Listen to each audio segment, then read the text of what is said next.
ल हाम्रो दाइले चाहिँ पहिला यो बेन्चको 28,500 वाला साइकल हेर्नु भएको थियो र मैले चाहिँ एकदम रेकमेन्ड गरेपछि उहाँले चाहिँ 1/10 अनि अगाडि एयर सस्पेन्सन सिमानोको ब्रेकवाला साइकल लिनुभएको छ। तपाईँलाई कस्तो लाग्यो हाम्रो साइकल सर्भिस?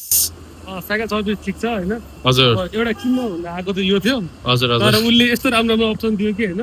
हजुर हजुर पछि अपग्रेड गर्नु पर्दैन, यो लिनु अनि अलिक ड्युरेबल छ भनेर भन्यो अरे। हजुर वारेन्टी स्वारेन्टी पनि रहेछ, ग्यारेन्टी नै रहेछ, ग्यारेन्टी नै छ।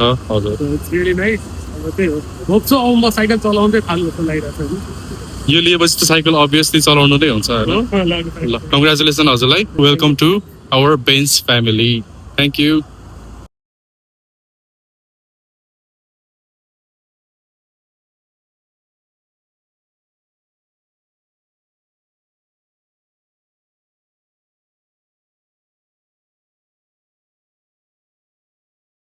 Thank you.